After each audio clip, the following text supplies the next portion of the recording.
Hi and welcome to Heart Shaped Cake.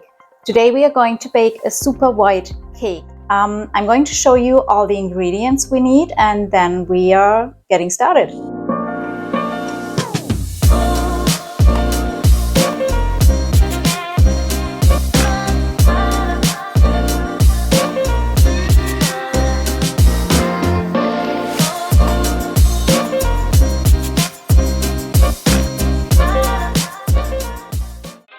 Hi and welcome to Heart Shaped Cake. Today we are going to bake a super white cake, like a rich and fluffy cake that is super fluffy and the perfect pairing to any kind of cake you have in mind. Like it pairs pretty well with like American buttercream, Swiss meringue buttercream. It pairs really well with all kinds of fillings, whether it's a fruity filling like my homemade raspberry compote, or salted caramel maybe, or a chocolate ganache. It's just a basic, it's a staple in my kitchen. It's a super basic cake and it fits to everything. I'm going to show you all the ingredients we need and then we are getting started. So here we have all the ingredients we need. We start with 375 grams of cake flour, which I already have mixed with 1 tablespoon plus 1 teaspoon of baking powder and 3/4 of a teaspoon salt. We need 450 grams superfine sugar. So this guy knows what good is. We need 170 grams cold unsalted butter. We cut those into little cubes so it's easier to mix it into the flour. Then we are going to need 360 milliliters of milk at room temperature, and we're going to divide that. So half of it is going to go into the 7 egg whites. Compared in gram, it's 280 grams of egg white. You can use either fresh or the ones in the little boxes, it doesn't matter. We are also going to use 1 teaspoon of fresh lemon juice and 2 teaspoons of pure vanilla extract or vanilla bean paste if you like that. So I have my vanilla extract here. Those are the ingredients. I just have to divide the milk into equal parts. Half of it goes into the egg whites and we are going to add vanilla and the lemon juice to the other half of milk. The half of the milk goes into our egg whites. Then we're going to add 2 teaspoons of vanilla extract and 1 teaspoon fresh lemon juice.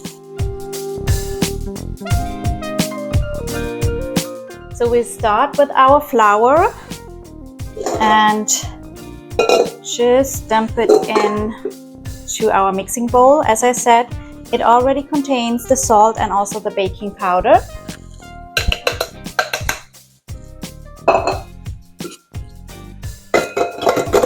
But before I start mixing, I'm going to prepare my cake pans. I use 8-inch. My oven is already preheated, that's also good. I'm using those parchment rounds. I traced the size of my cake pan on the rounds because they were a bit bigger and just cut along the edge to make them fit. So I'm going to grease my pans so the parchment paper sticks to the bottom of the cake pan. Put those into the cake pan. Push it down so it really sticks to the bottom of the cake pan. And the second one, I do have 3 parchment paper rounds on my counter here because this recipe makes 3 8-inch cake layers. So I'm going to bake the first 2 cake layers together and then once they are baked, I'm going to bake the third one.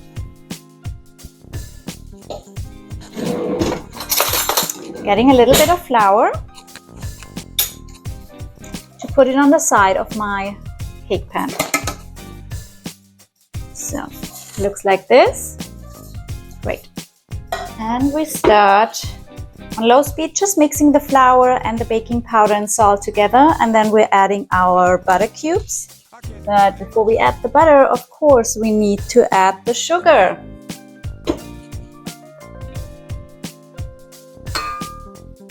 This one is super fine sugar, and I don't know if it would work with like regular granulated sugar. I always use the ingredients which are like stated in the recipe.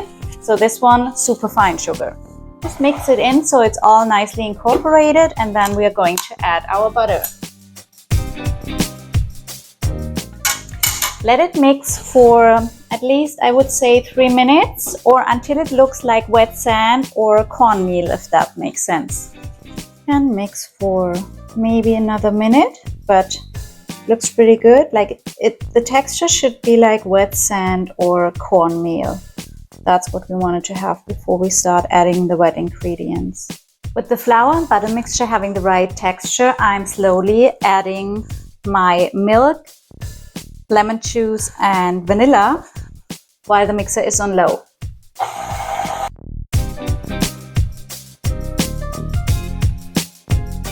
We are going to mix it for 5 minutes. The 5 minutes are over, just scrape down the side of the bowl and around the bottom, and then we are going to add the milk and egg white mixture.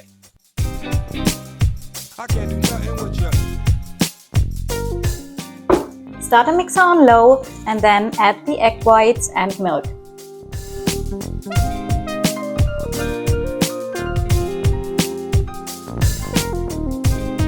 Scrape down the sides of the bowl again, and also from the paddle attachment, to make sure that it's going to be incorporated evenly, and mix for 2 minutes.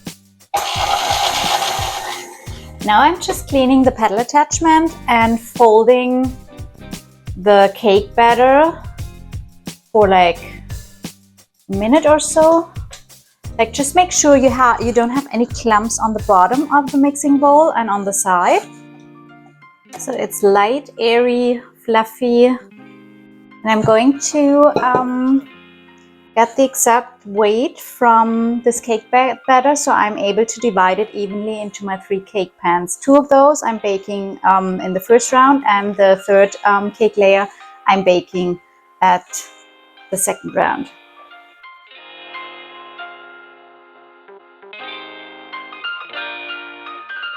My oven is preheated to 180 degrees Celsius, and those are going to bake for 20 to 25 minutes.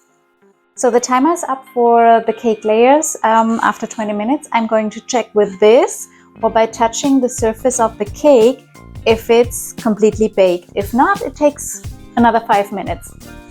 So it still feels very soft to the touch. I'm going to bake them for another 5 minutes, and then we're going to see if it works out. If you poke it too early with your toothpick, it can cause uneven baking, so I didn't do that. So this is how the cake looks like. When it starts to peel away from the side of the baking form, it's also a sign that the cake is baked completely. I let it cool down in the pan for the next 10 minutes on my cookie rack, on my cookie wire, and then I'm baking the third layer.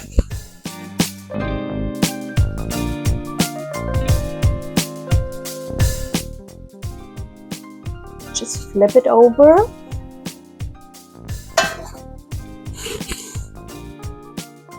So this recipe makes 3 nice layers of super white cake. It's really like fluffy, it's full of flavor, and I'm just going to clean up one of those, and then I'm going to bake my third layer.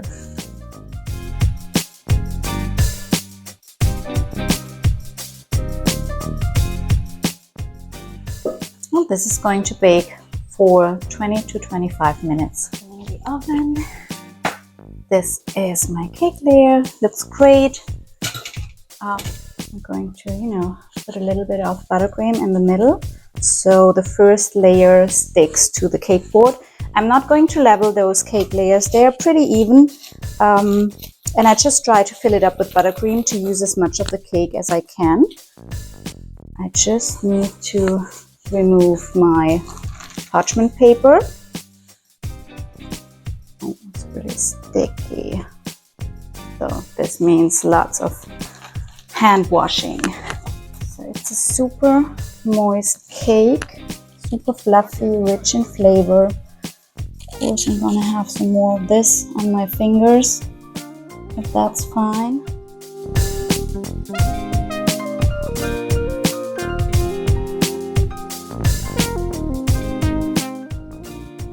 I do that with all of my cake layers right away, so I don't have to stop in between while I'm stacking the cake.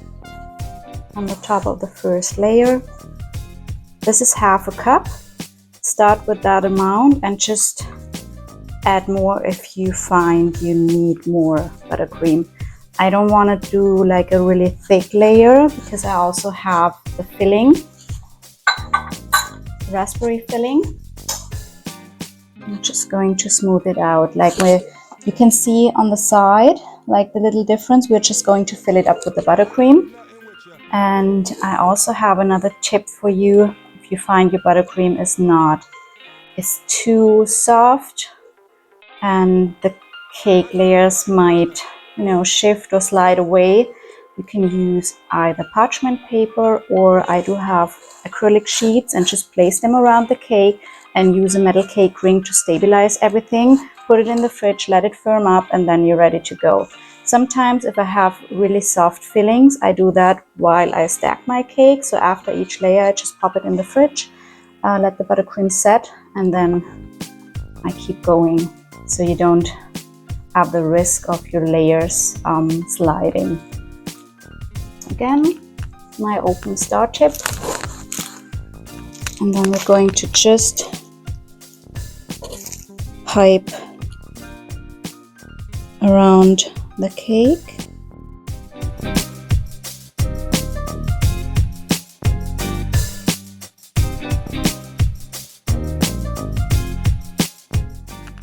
Oh, yeah, okay, that happens a lot. It's not super thin or runny, but I want to make sure it all stays in place and it doesn't leak.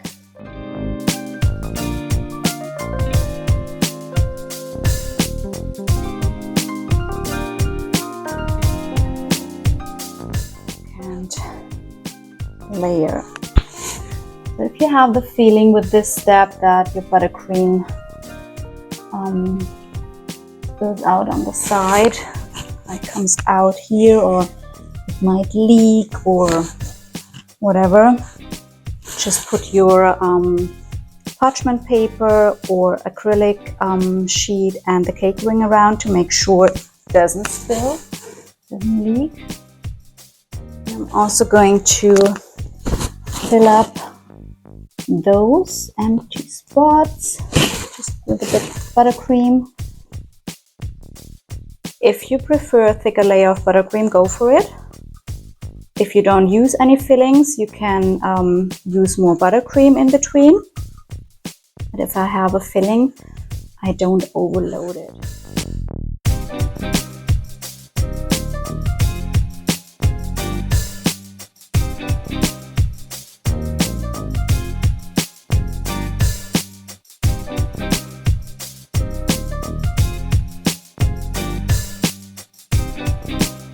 I can't do nothing with you. Sheet around the cake. Push it together like gently, and then I'm using a cake ring, and it gives it a little bit more stability. I let it set in the fridge for at least 1 or 2 hours. Push it together like it's tight. Yeah, and I'm just going to leave it like that. I will cover the top right away with buttercream to make sure this layer doesn't dry out. Just use what you have left here. Should be okay. So I'm going to check if my buttercream has firmed up enough.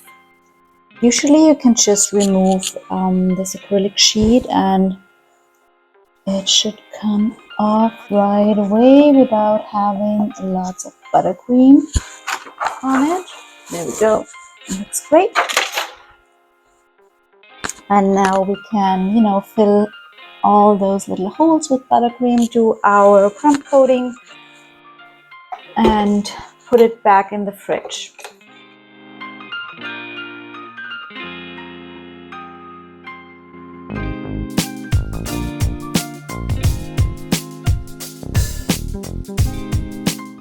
Again, start at the top of the cake and work your way around to the bottom.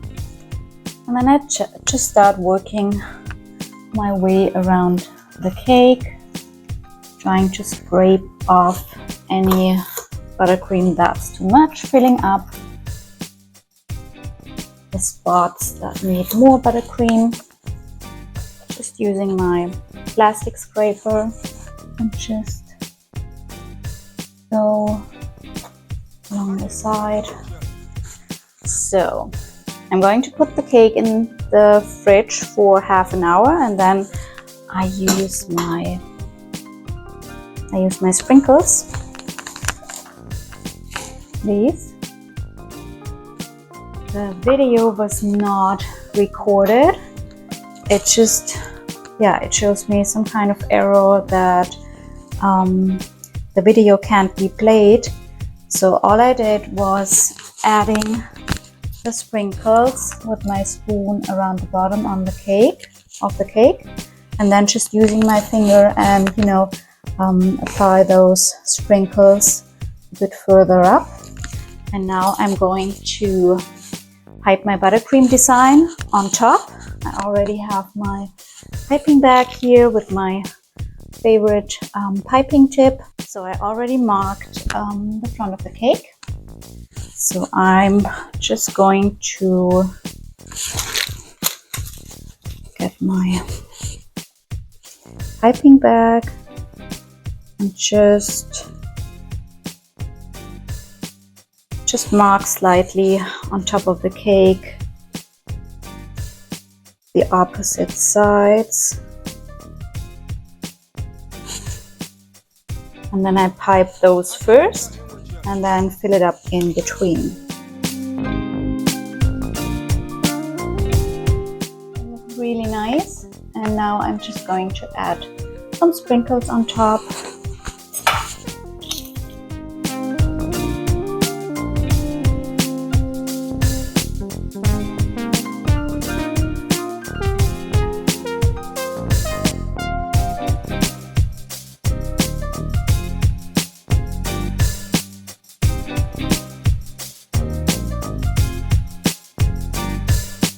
Thanks so much for watching decorating this cake. Unfortunately, the sprinkle part was not recorded due to some kind of error.